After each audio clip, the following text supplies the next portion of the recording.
Milsurp Garage back with you with the Beretta Model 1951. All right, so where are we in this Beretta series? We had the 25 caliber Model 418, nice little pocket pistol. Then we had the 32 caliber Model 1935. Then we had the 380 caliber Model 1934. Quick trivia question. What is the coolest thing about the Model 1934 and the 1935? Give up?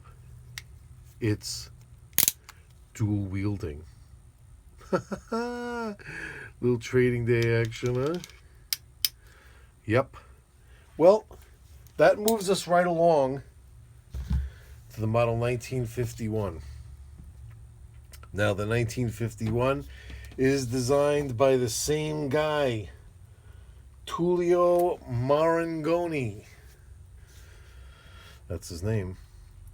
And these are in 9mm, so we've moved up the caliber ladder to the good old 9mm parabellum. Now, we have one major difference here than what we've seen before. They are semi-automatic single action, single stack magazine. We have the same type hammer with the, what do they call it again? When there's the hole in the hammer. I forgot. Let me see. I had that written down right here.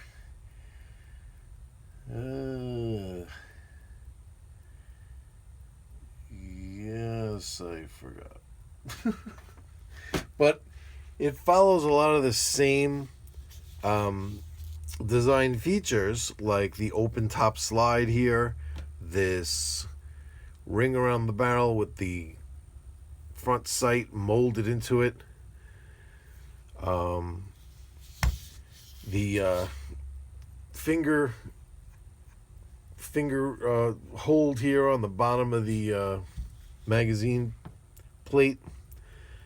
However, the most major difference is that with 9mm we could not use blowback action anymore, and we could see that immediately just by pushing on the barrel here. We have the whole barrel and slide assembly moving together. Right away we know we don't have a blowback action there. So we'll check that and we'll get into that in a little bit. We have a 4.5-inch barrel here, so it's definitely longer than these ones we've seen before. We're going to be able to take advantage of the extra oomph in that 9mm shell with a longer barrel. It's going to make it more accurate. An overall length of 8 inches, 31 ounces unloaded, so not terribly heavy, you know what I mean? Might actually be as heavy as the 35 and the 34. And these were produced from 1949 all the way to 1980. And it was Beretta's first locked breech design. It was their first one.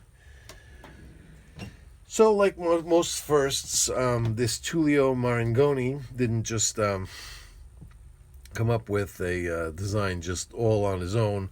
Like most first things, you kind of borrow a little bit until you move along and make things your own.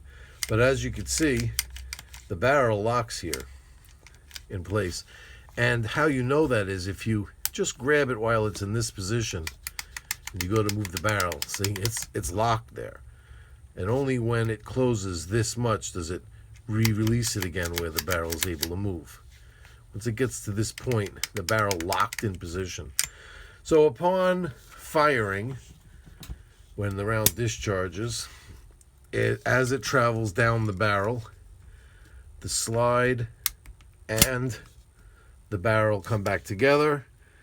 Then the slide separates from the barrel at the point where the bullet has already exited the barrel and the pressures have released. So that's the whole idea behind that, is that you want to and also look what we have here. We have a slide hold open, which is also something that's new. So we don't have the magazine We don't have the slide dropping every time we take the magazine out now. It's kind of more conventional with a, this is very stiff, with a slide release. We have a cross bolt safety here, and we have the magazine release here. Mag does drop, which is cool. But it is this weird, awkward button over here, and we'll get to that too. I just want to kind of cover everything. And we have, like a more conventional magazine where it doesn't have that skeletonized looking hole through the middle anymore, but now just holes just to view whatever rounds we have inside. And a single stack mag. Looks like an aluminum follower there. And, yep. It's, solid. It's built very well. They originally built these things with some bodies, some receivers that were alloy, but supposedly they didn't hold up well. Wasn't really working, so they just went all with the forged steel, and I think they're better off for it. So yeah, they made these things in 1950. But they didn't really catch on because this was such a beloved pistol right here. The 1934 was so beloved that the military didn't even pick this thing up until maybe 57 or something like that, I'm reading. They didn't really become the military pistol. And this one, I just can't seem to date this thing. I'm having problems with you trying to do it by serial number. And it doesn't really have any markings, because I think these were kind of like made and exported all over the place. They made a whole bunch of these and exported them to Israel. Egypt loved this thing, and I think they were exporting them to Egypt originally, and then Egypt asked for the rights to, the licenses to make them themselves, and then they were making them themselves. They were called the Helwan pistol. I think even Iraq was making these things. They were called a Tariq, T-I-R. T-A-R-I-Q, I think is how it's spelled. And Iraq was making them themselves too, whether under license or not, I don't know. But they were producing them. It was like their official sidearm. And they were just kind of all over the place, you know what I mean? So, but you see like a lot of different ones, there's a lot of different little markings. Some didn't have a crossbolt safety like this, and they had a conventional like 1911 safety. Some, they didn't have this magazine release. They had the heel release. Here, where the heel release would be, there's a lanyard loop. And I think this was just the way that the Italians set them up. And I think that I got this from a company that had acquired a whole bunch of them and exported them. The export mark is down here.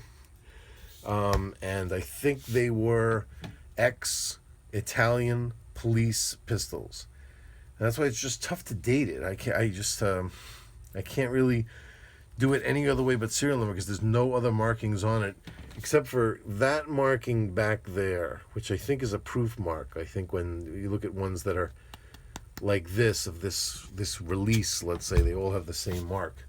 So you kind of got to do it through serial number, and that's not the easiest thing. So that's what I got on it. Now, as far as usage with this thing, it's kind of weird. Here's the thing about it. It's an awesome pistol in the fact that it's very reliable. They say you can go thousands of rounds with this thing without a misfire, and I've put a lot of rounds through it, and I haven't had one. So there's not just misfire, but like failure to feeds, everything. It's very reliable. But it's just ergonomically weird, because with the safety here, let's just say you have the safety on, and one-handed, you just get your hand on this thing. How do you take that off? You got to you can't really reach with it's awkward. It's awkward to, what, am I going to reach over here to put it on, and the side of your thumb could kind of take it off, but you don't really hear it click. Only if you reach with the other hand and actually go like that, are you sure that you're clicking it. Otherwise, if it's like this, it's really tough to tell. And then the heel release, let's just say you empty the mag, bang, there's your last shot. The slide stays open. You got another magazine in your hand, ready to go. With a 1911, you would thumb release this and it would fall out, because it does fall if you press it, but you have to, you still, it might as well be a heel release, because you still have to reach with the other hand to do it. It's the, how do you get in there? There's no way to reach with this finger. It's very strange. It's very strange that you still have to use the other hand to take the magazine out. It's just kind of like they hadn't made that jump to, you know, a more modern, one-handed magazine, where you could drop the magazine with one hand and have the other magazine in your hand ready to slap in there. And this this slide stop here, you could tell that it's kind of like their first time making a slide stop, because once that thing locks in there, boy, you can't really, it's like, oh, really hard to get that off. That just hurt my finger. And speaking of hurt, this thing has so many sharp edges that are like, these are like razor blades. All of these edges right here could tear you apart. The edges here, it needs like a serious deburring. It's almost like if this was something that you bought new and it wasn't like a historical pistol that you were keeping, that you weren't gonna screw around with. You would just do that. You would send it to, like it was a thing in 1951 to buy these and then have them deburred, because everything, if you happen to catch your hand on this when this is open like this or whatever, I'm telling you, I could take a piece of paper and run it across here and probably slice it right in half. It's like, it's that sharp. And yeah, so I had asked when I was doing a different pistol, what pistol borrowed from this design, and somebody in the comments had said the locking mechanism. I mean, to lock the barrel, to lock the slide. And somebody had said Beretta, and the pistol was the P38. And they were correct. Whoever said Beretta was correct. They didn't come with the model, but I knew they knew what they were talking about, because it's absolutely true. That's where they got this mechanism to lock it. And I'm going to show you. I'm going to show you here. Here's how we take it apart. Now it says something over here. I can't remember exactly what. Let me take a look. It says smontaggio. I think smontaggio means take apart or something, or disassemble, because that's exactly what you do with this button right here. Turn it like that, and then the slide comes right off. And you have a captive spring guide rod assembly here that's similar to like a modern Glock or something like that. And then here it is, this piece right here, that if this doesn't already look familiar from the P38, we'll get in here. Let's take a look. Let's look at the exact part on the P38. Let's get that. You could see it here already. On the P38, it's exposed, and you could see the similarity there already. But forgot how to do this. How do you think I put the P38? Don't you just maybe I had to drop the hammer. Yeah, that was it. So then look, see, there it is right here. The same. Look at this assembly right here, and this assembly right here. That's not completely borrowed.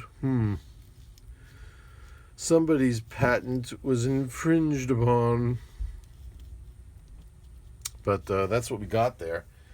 So definitely borrowed, and it works awesome. That's the thing. You can kind of see why they borrowed it, and you can see here it slides freely, and then this when this button is depressed back here, sorry, there we go, depress it, don't depress it, what's going on, I'm depressed, there we go. When this button is depressed back here, you can see that the It's allowed to move, and then when it falls in here, it locks. And if you take this out, what's interesting about that is that if you remove it, if you can remove it, you can also place it along here and see how it locks in, how it functions. Right there. That's where that button presses. So that's its movement right there. Only this much. Where it's locked in place, not allowed to retract, and then locked into the slide there. You see what I'm saying? And as far as reassembly, we drop it down to there. We get the spring back in here again to there.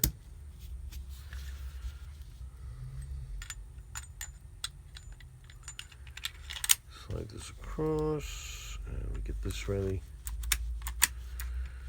And I think, if I remember correctly, you have to, maybe it's drop the hammer or something. I'm trying to remember what it is you have to do right here. Maybe it was pull the trigger? No. Uh-oh.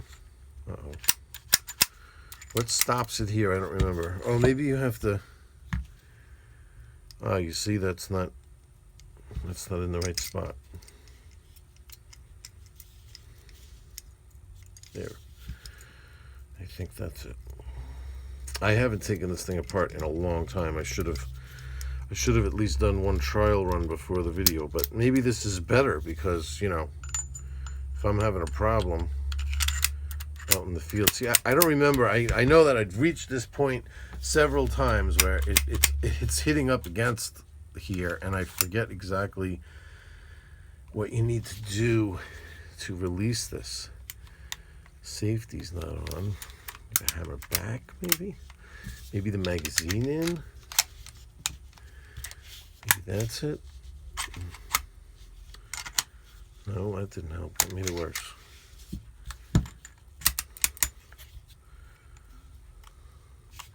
Maybe, oh, I think I know what it is. That has to be like that. Silly! And there it is. That was silly. I made it look like, just made it look bad, because that was definitely way silly. Man, that slide release. Let's check function here with some of our snap caps. These are, so like when I'm loading it, this is the time to tell you that these awesome snap caps are from realisticsnapcaps.com. If you use coupon code Milsurp Garage, one word, MILSURP, during checkout, you will get 10% off. They offer free shipping. And they have tons of calibers, and these things are awesome quality, and they are certainly fun to play with. Do not mess with live rounds. So with the hammer down, we'll cycle it like for real. Very positive, very smooth, very nice. Look, and this is one of those unique pistols where it did it again. This is like, I have like the worst luck with this exact type of malfunction. It's like, does every single pistol I have not pick up the mount? Oh, imagine. Let's see if it does that again. I've never seen this gun do that, because you see how that ejector, how it shoots them out of there like that. It's like the magazine spring with the follower really helps out. And but man, that really made it look bad.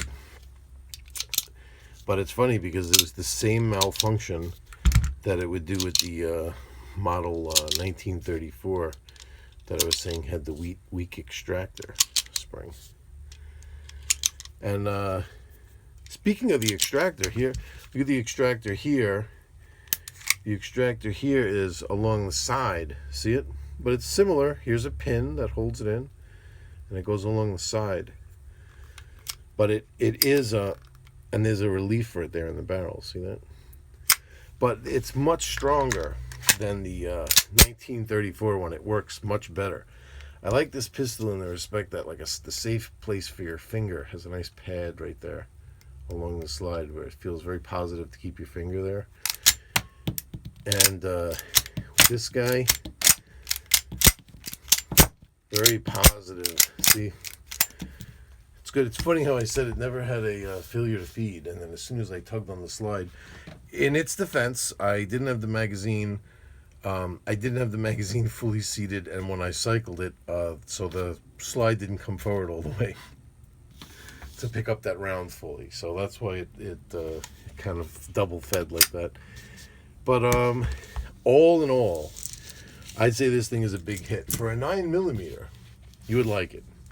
The only thing that separates it from modern stuff is, I mean, it's only 8 rounds in the magazine compared to, like, you know, these days huge high cap mags. However, there's a lot of states that have limits, capacity limits, and for a state like that where you have like a 10-round magazine capacity, this is really cool because you could own one of these and you don't have to worry about having special mags that kind of knock down the effectiveness of the gun, let's say. You know what I mean?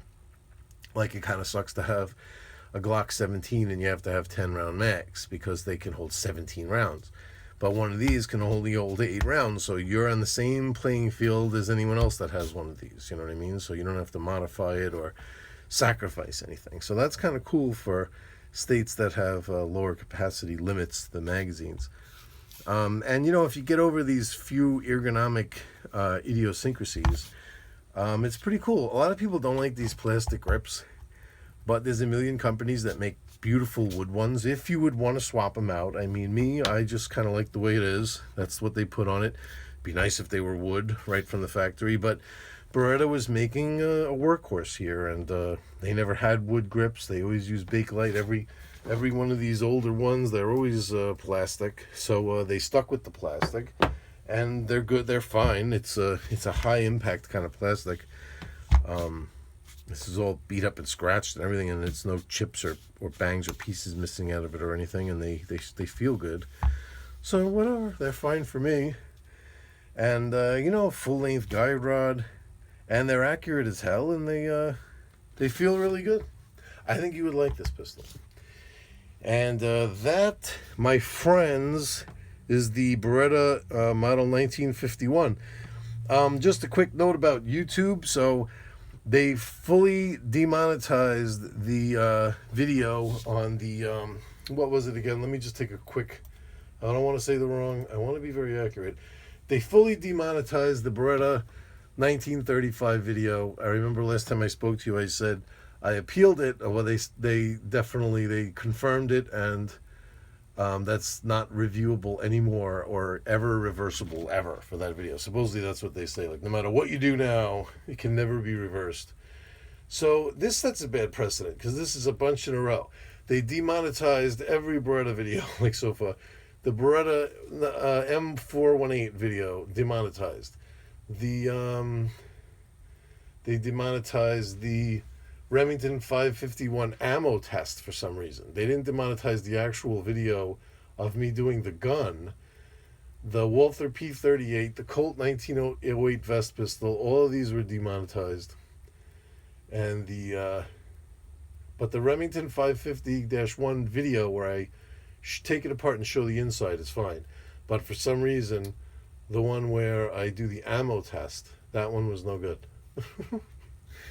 And so far, the Beretta Model 1934, they originally demonetized it. I asked for a review, and I think that one they let through. I'm pretty sure. I haven't got an email on it yet, but I see that the monetization is turned on. So either they haven't yet demonetized it or initially, the first time before I asked for a review, or I think I did, and I think they reviewed it and let it through. So we'll see what happens with this one. All I did with this is just take it apart and show what it has. I didn't show anything about how to modify it, how to make it different. I didn't show anything about how to change it. It's just, I'm just showing what it is. You know what I mean? So that's supposed to be fine. So moderators out there, come on, let's go.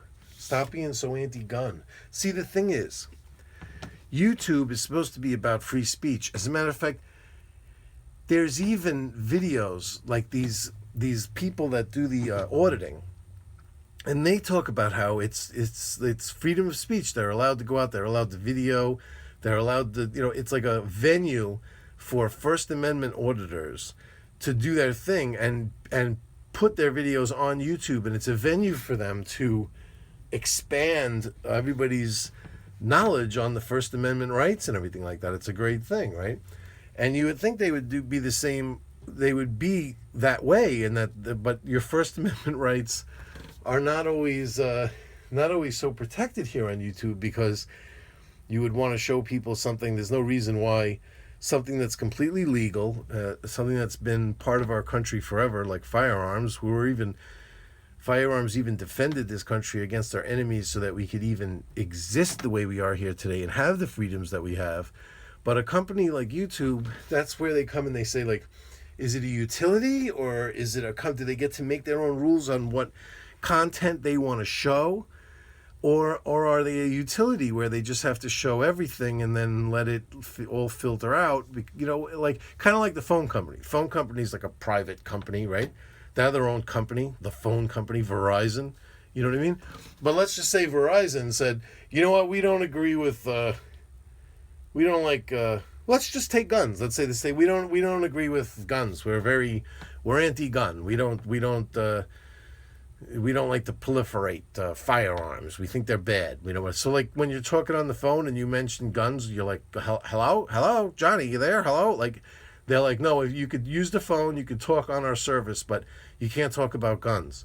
It's like, are they allowed to do that? If the phone company ever did that and were cutting off calls when you talked about a certain thing, people would be like, yo, that's my right to talk about whatever I want to talk about. You can't censor me.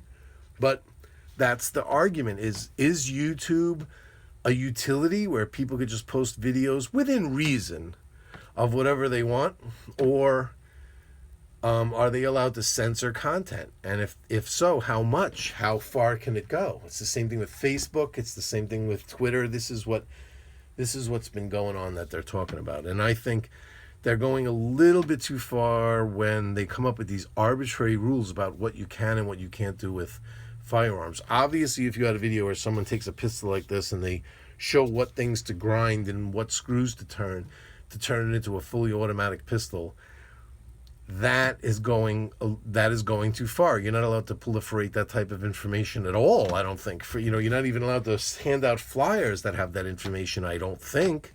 I don't think that's legal. But just to show a pistol and how it works and what it looks like inside and how it functions, like how you would show like how a TV works inside, just for informational purposes for people that are into this, I don't understand the problem. But on to the next. I don't know where I'm going to go from here. Right? That's it. We're kind of like at a little crossroads here. I could go anywhere. Kind of like this. I got to sit and think about this. You know what I think I'm going to do? I'll tell you right now. You ready? I think I'm going to go right back into some old school Milsurp rifles from World War II. How do you like that? I mean, that's where we started. That's what this channel's supposed to be about, right? I'm just exploring this to the fullest, but let's go back to our roots. Huh? We're going to do a series of 3 old school World War II rifles from a particular country that we haven't touched yet. And maybe some of you guys are going to be able to figure that out just by looking through my old videos and seeing where we've never gone. What country have we never touched? Well, that's where we're going. And shout out to Marco Graham, one of my loyal subscribers from back in the day, who rediscovered us.